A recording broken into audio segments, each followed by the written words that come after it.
Assalamualaikum warahmatullahi wabarakatuh. Hello everyone, my name is Ilana Varianis. In this video, I want to explain about speech as action in semantics.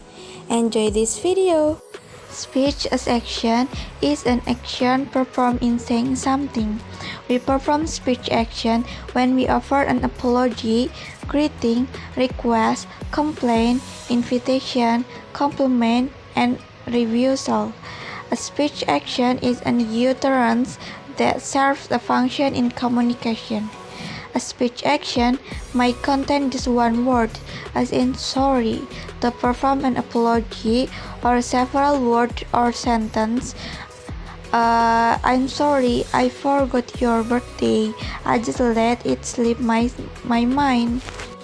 Nah, jadi speech as action merupakan sebuah tindakan yang dilakukan dalam mengatakan sesuatu. Kita biasanya melakukan speech as action ketika kita menawarkan permintaan maaf, mengucapkan salam, menyampaikan keluhan, atau melakukan sebuah penolakan. Speech as action merupakan sebuah tuturan yang memiliki fungsi dalam komunikasi. Nah, tentu saja ketika kita melakukan komunikasi, seorang penutur tidak hanya mengucapkan tuturan atau ujarannya saja, namun juga melakukan sebuah tindakan atau action. The next is types of speech as action. The first is locutionary action. Locutionary action are action of saying something with words and sentence according to the meaning in the dictionary and according to the syntax rules.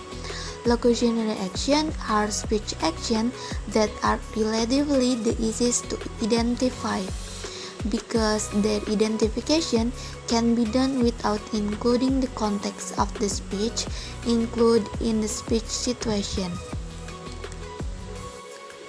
Nah, selanjutnya ada jenis dari ujaran dalam sebuah tindakan. Locutionary action merupakan sebuah tindakan mengucapkan sesuatu dengan kata dan kalimat sesuai dengan makna di dalam kamus dan menurut kaidah sintaksisnya. Locutionary action merupakan sebuah ujaran yang relatif paling mudah untuk diidentifikasikan. Kenapa? Karena pengidentifikasiannya dapat dilakukan tanpa menyertakan konteks tuturan yang tercakup dalam situasi tutur. Contohnya tuh seperti seseorang mengatakan, my hands itchy, tanganku gatal. Nah, secara locutionary-nya dimaksudkan sebagai pernyataan yang menggambarkan kondisi seseorang, kondisi fisik seseorang yang sedang merasakan gatal pada bagian tubuhnya. Second is types of speech as action. Elocutionary action. Elocutionary action are the real action which are performed by the utterance. We form an utterance with some kind in mind. This communicative force of an utterance is known as elocutionary force. Nah, artinya tindak tutur elokusi ini merupakan tindak tutur yang mengandung maksud dan fungsi atau daya tuturan. Elocutionary action atau tindak tutur elokusi tidak mudah untuk diidentifikasi, berbeda dengan tindak tutur lokusi. Kenapa? Karena tindak tutur elokusi ini berkaitan dengan siapa bertutur ke siapa, kapan, dan di mana tindak tutur itu dilakukan, dan yang sebagainya. Elocutionary action dibagi menjadi 5 jenis. Yang pertama adalah assertives. Assertives is a speech as action that describes circumstance or event, such as report, demands, and statement. For example, final examination start at 7 o'clock. Assertives atau asertif merupakan tindak tutur yang menggambarkan keadaan atau sebuah kejadian seperti laporan, tuntutan, dan pernyataan. Contoh kalimatnya adalah tadi, final examination start at 7 o'clock. Ujian akhir semester dimulai pukul 7. Yang kedua adalah directive. Directive, the form of speech intended by the speaker to make an impact so that the speech partner that takes action such as suggestion, request, and orders. Nah, kalau directive atau direktif merupakan bentuk tuturan yang dimaksudkan si penuturnya untuk membuat pengaruh agar si mitra tutur melakukan sebuah tindakan seperti saran, permintaan, dan perintah. Contoh kalimatnya adalah please have a seat. Silahkan duduk. Begitu. Jenis illocutionary action yang ketiga adalah expressive.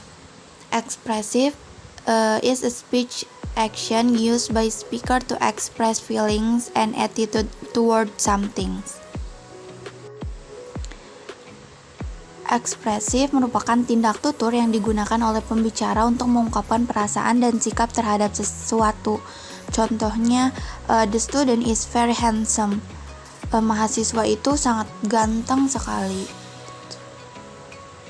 Yang keempat adalah commissive.